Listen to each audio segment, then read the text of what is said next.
박진석이 고성희에게 딱 한마디 했는데요. 너 지은호를 죽였냐? 이 질문 하나로 집안 공기가 갈라졌습니다. 그 말이 떨어지자마자 고성희는 숨을 들이마시는 것도 잊어버렸어요. 죽였다는 단어가 너무 직접적이라서가 아니었고요. 박진석 눈이 지금까지 고성희가 보아온 어떤 분노보다도 더 차갑게 맑았거든요.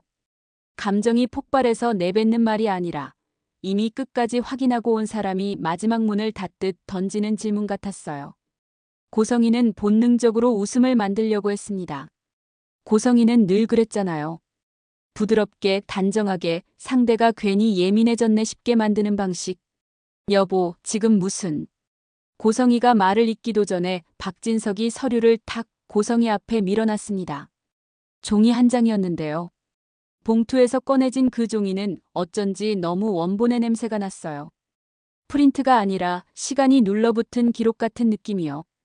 박진석이 낮게 말했어요. 사망신고. 그리고 살아있는데 사망으로 찍힌 정황. 이게 장난이냐?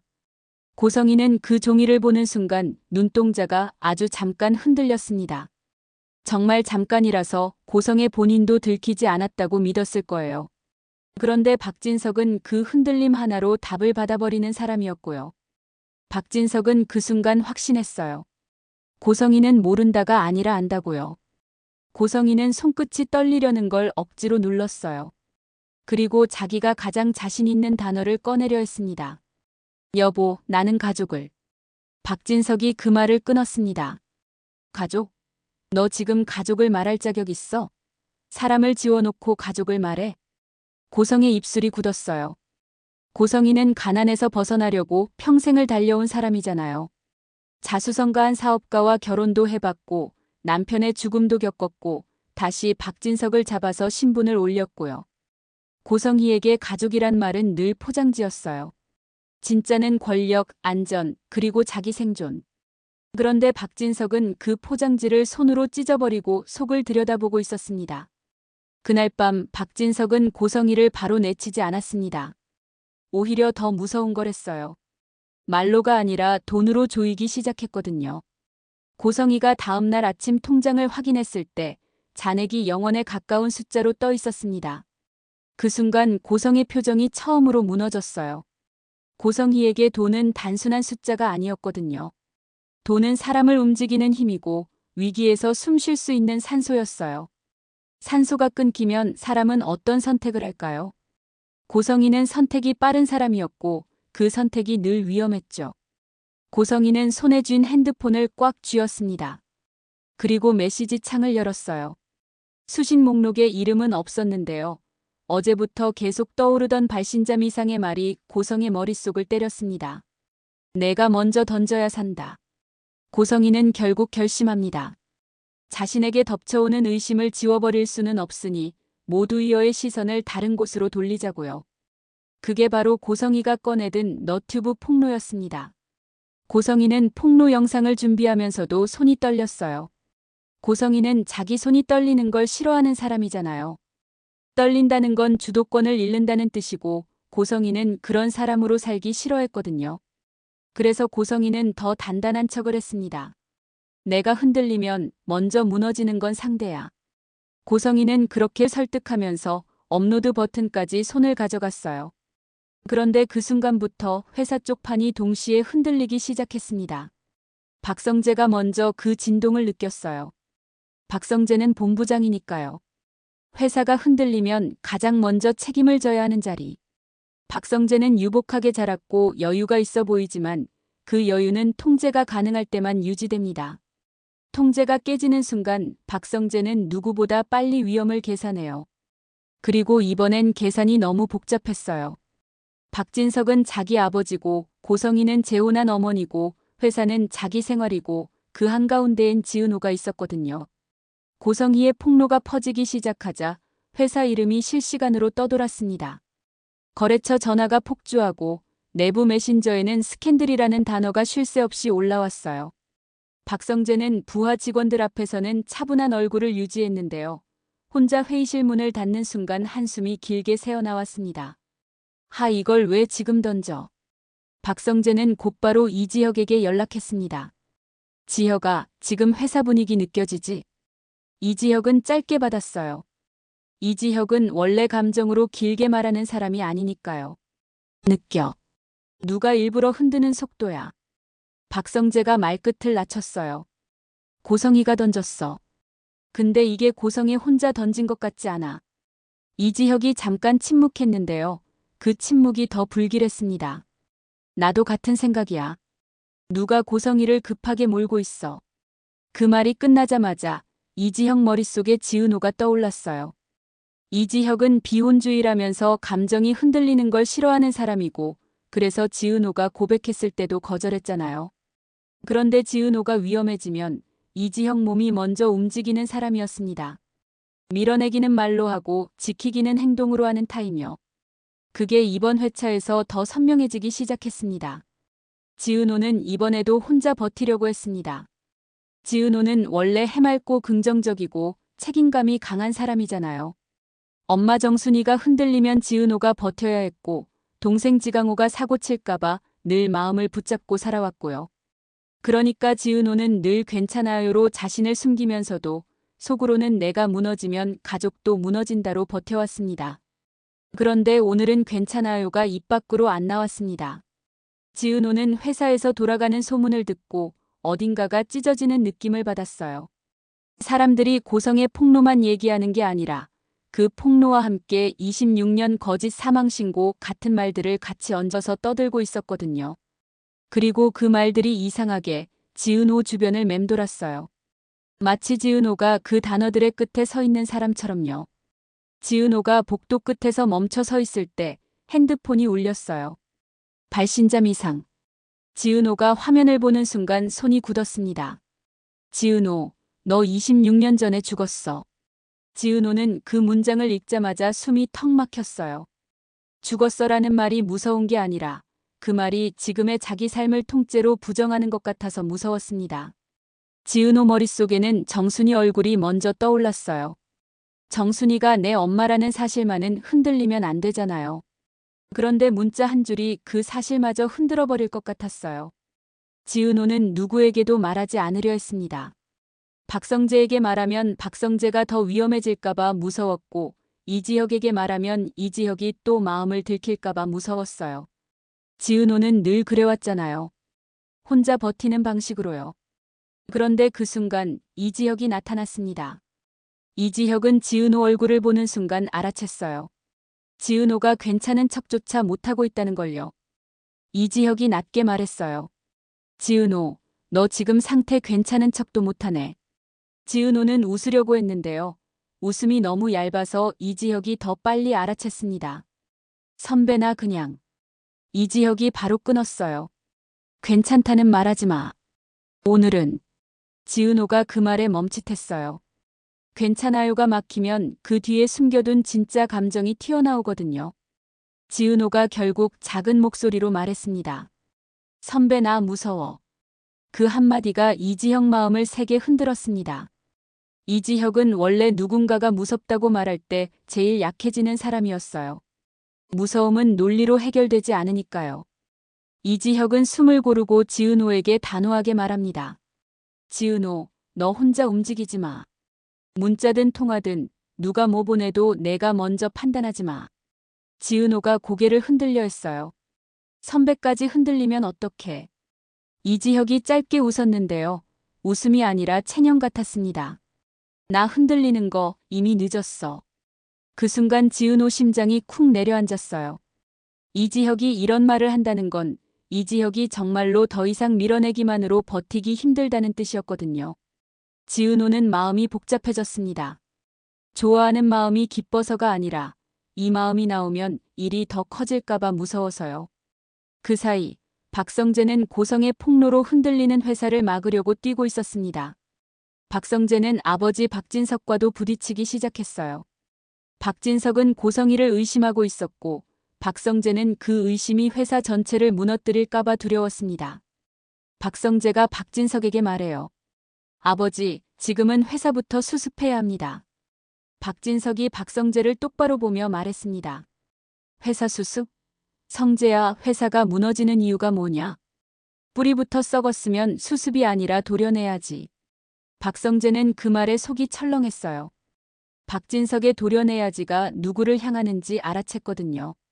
고성희. 그리고 고성희가 흔들리면 박영란도 흔들립니다. 박영란은 박성재의 배다른 동생이잖아요. 박영란도 그 폭로를 보고 있었어요. 박영란은 우아하고 조신한 성격이지만 엄마 고성희의 통제 속에서 숨막혀 해왔습니다. 박영란은 엄마가 하는 말이 늘 우리 가족인데도 그 말이 사실은 내 뜻대로라는 뜻인 걸 알고 있었어요.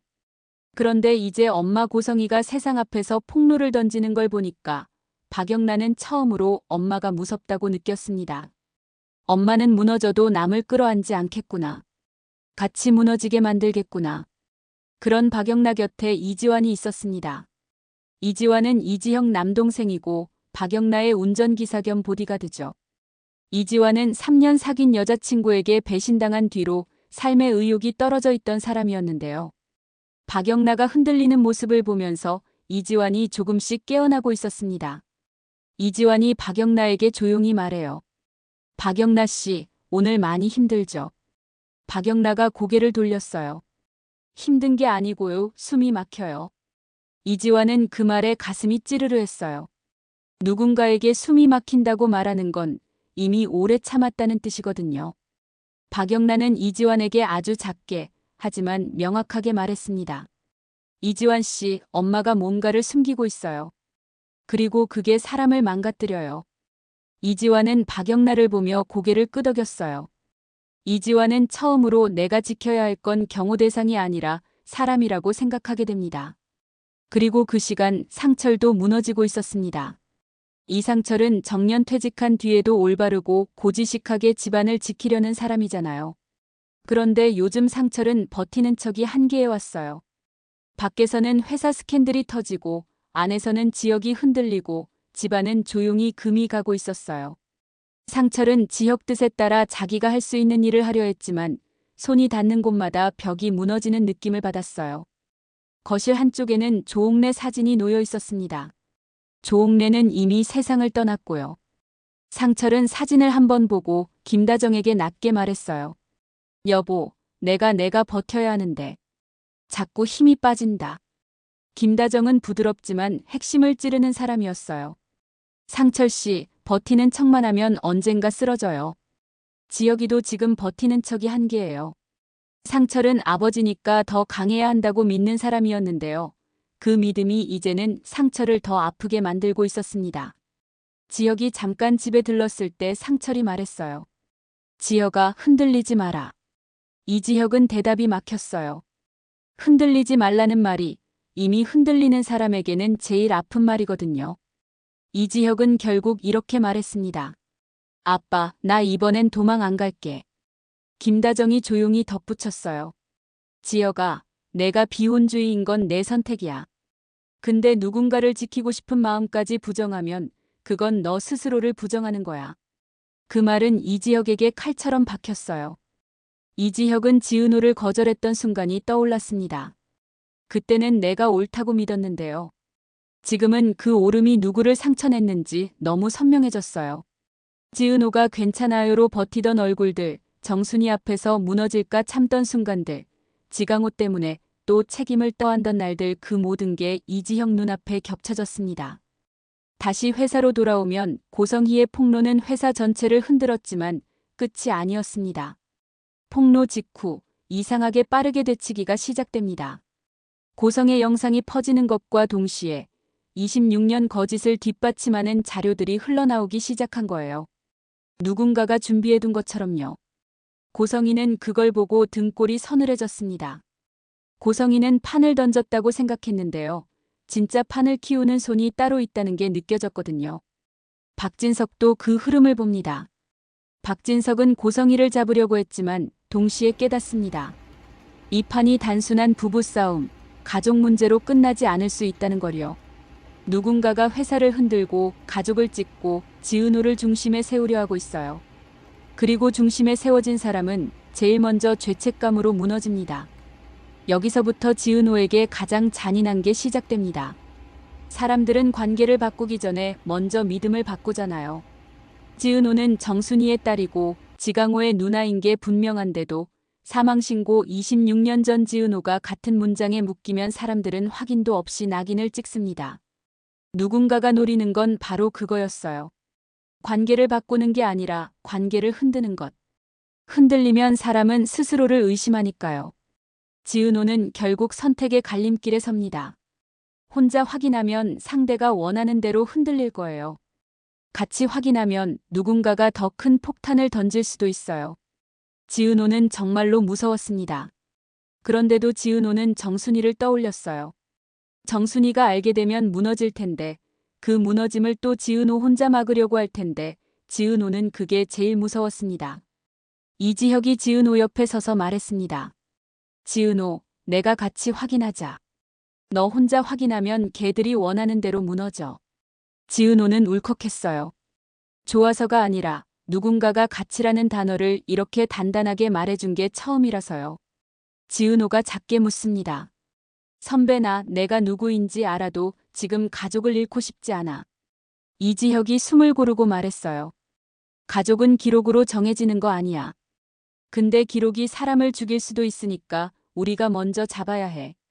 그때 박성재 폰이 울립니다. 익명 메일이었어요. 제목이 한 줄로 박혀 있었는데요. 사망신고 원본 수술 동의서 다음 공개 예정. 박성재는 손끝이 차가워졌어요. 이건 단순한 폭로가 아니라 다음 회를 준비해둔 폭탄이었거든요. 누군가가 말하는 겁니다. 너희가 뭘 하든 다음은 이미 준비됐다. 박성재는 그 메일 제목을 읽고도 바로 박진석에게 뛰어가지 못했어요. 아버지라는 단어가 목을 막았거든요. 박성재는 회사 본부장으로선 냉정해야 하는데 오늘은 그 냉정이 자꾸 깨졌습니다. 박성재가 숨을 고르며 이지혁에게 말했어요. 지혁아, 이건 누가 다음 회를 만들어 놓은 느낌이야. 우리가 뭘 해도 다음이 터지게끔. 이지혁이 짧게 대답했어요. 맞아. 그럼 우리가 할 일은 하나야. 다음을 막는 게 아니라 다음을 준비한 놈을 찾아야 해. 그 시간 박진석은 집무실에서 변호사에게 전화를 걸고 있었어요. 박진석은 원래 법 같은 걸로 빙빙 돌리는 걸 싫어하는 스타일인데요. 오늘은 달랐습니다. 감정으로 고성이를 몰아붙이면 고성이는 피해자로 도망칠 거고 그 도망길에 누군가가 또 판을 짤 거라는 걸 알았거든요. 박진석이 낮게 말했어요. 서류 원본부터 출처 확인해. 누가 언제 어디서 꺼냈는지. 그리고 사망신고가 왜 지금 튀어나왔는지도. 변호사가 조심스럽게 물었어요. 회장님, 이거는 파장이. 박진석이 끈듯이 말했어요. 파장? 이미 파장 났어. 이제는 내가 방향 잡을 거야. 그런데 그 통화를 고성이도 알고 있었습니다. 고성이는 박진석을 잡기 위한 함정을 파고 있었거든요.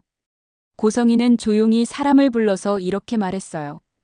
변호사 쪽으로 가짜 제보를 흘려요. 박진석이 그 제보를 믿고 움직이면 그 움직임 자체가 약점이 되거든. 고성이는 웃지 않았어요. 웃으면 불안이 보일까 봐요. 대신 눈을 가늘게 뜨고 아주 현실적인 계산을 했습니다. 난 지금 몰리고 있어. 그러면 더 먼저, 더 크게 흔들어야 해. 고성이가 그렇게 결심할수록 더 무서운 건 누군가가 그 결심을 기다렸다는 느낌이었어요. 그 와중에 지은호는 결국 정순이 식당으로 발이 향했습니다. 지은호는 엄마 얼굴만 보면 무너질까봐 겁났는데요. 그래도 엄마는 엄마니까요. 정순이는 지은호를 보자마자 알아챘습니다. 은호야, 너 오늘 눈이 왜 그래? 무슨 일 있지? 지은호는 웃어보려고 했는데 웃음이 끝까지 올라오지 않았어요. 엄마, 그냥 회사가 좀 시끄러워서. 정순이는 고개를 저었어요. 회사 시끄러운 걸로 내가 그렇게는 안 돼. 은호야, 너 또 혼자 삼키지. 그 말에 지은호 마음이 툭 꺾였어요. 지은호는 괜찮아요를 꺼내려다가 이지혁 말이 떠올라서 꾹 참았는데요. 참으니까 더 눈물이 올라오더라고요. 그때 지강호가 문을 벌컥 열고 들어왔어요. 지강호는 누나 지은호만 보면 자격지심이 튀어나오는 사람이라서요. 지강호가 툭 던졌습니다. 누나, 또 뭐 터졌어? 회사 또 난리야? 지은호는 그 말이 더 서러웠어요. 지강호는 늘 또라고 말하니까요. 지은호가 조용히 말했어요. 강호야, 오늘은 그런 말 하지 마. 지강호는 잠깐 멈칫했는데요. 바로 고개를 돌렸어요. 자기가 누나를 찌른 걸 아는 순간이 싫으니까요. 정순이가 지강호를 한번 쳐다보고 다시 지은호 손을 잡았습니다. 은호야, 엄마가 해줄 수 있는 거 없니? 지은호는 대답을 못했어요. 해줄 수 있는 게 없는 게 아니라 엄마까지 끌어들이는 게 무서워서요. 그리고 그 두려움이 누군가가 가장 원하는 두려움이라는 걸 지은호는 아직 몰랐습니다.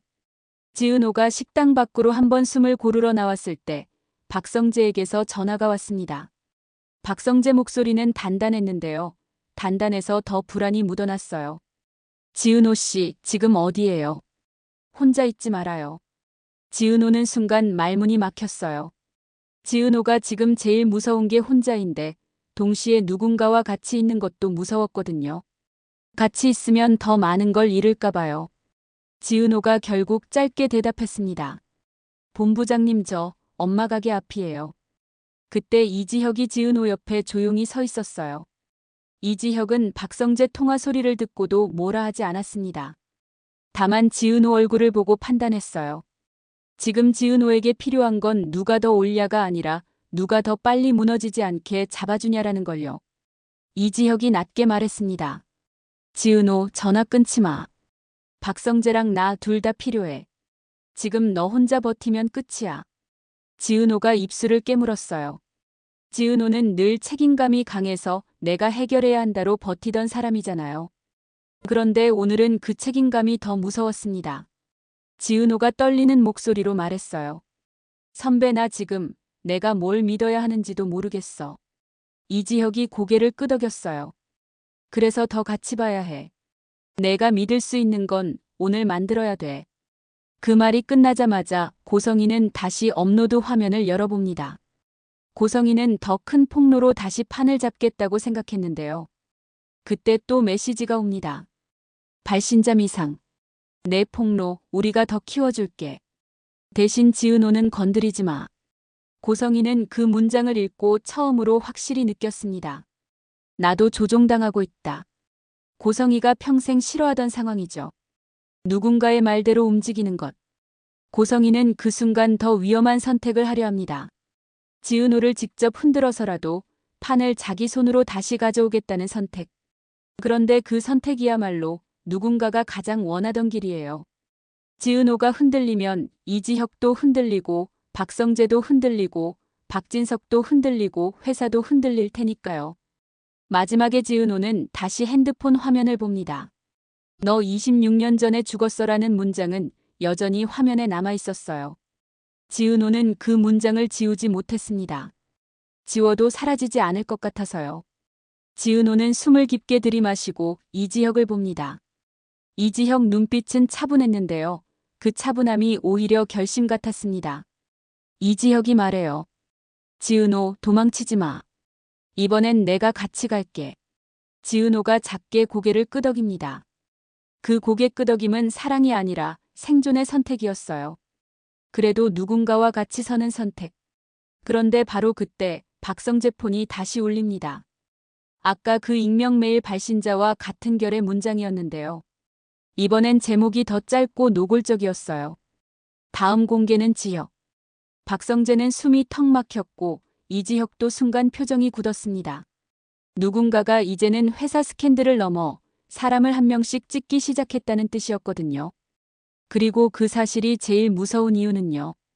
지은호가 중심에 서는 순간 지은호를 지키려는 두 남자 이지혁과 박성재가 서로 다른 방식으로 흔들리기 시작하고 그 흔들림이 결국 약점으로 보일 수 있다는 거예요. 고성이가 던진 폭로는 시작이었고 누군가가 준비한 다음 칼은 이미 뽑혀 있습니다. 다음 회에서 가장 무서운 건 폭로가 아닐지도 몰라요. 지은호가 진실을 확인하러 한 발 내딛는 그 순간 누군가가 그 발걸음을 무너짐으로 바꿔버리려 할 수 있다는 것. 그리고 그 다음 타깃이 정말로 이지혁이라면 이 판은 이제 되돌리기 힘들어집니다.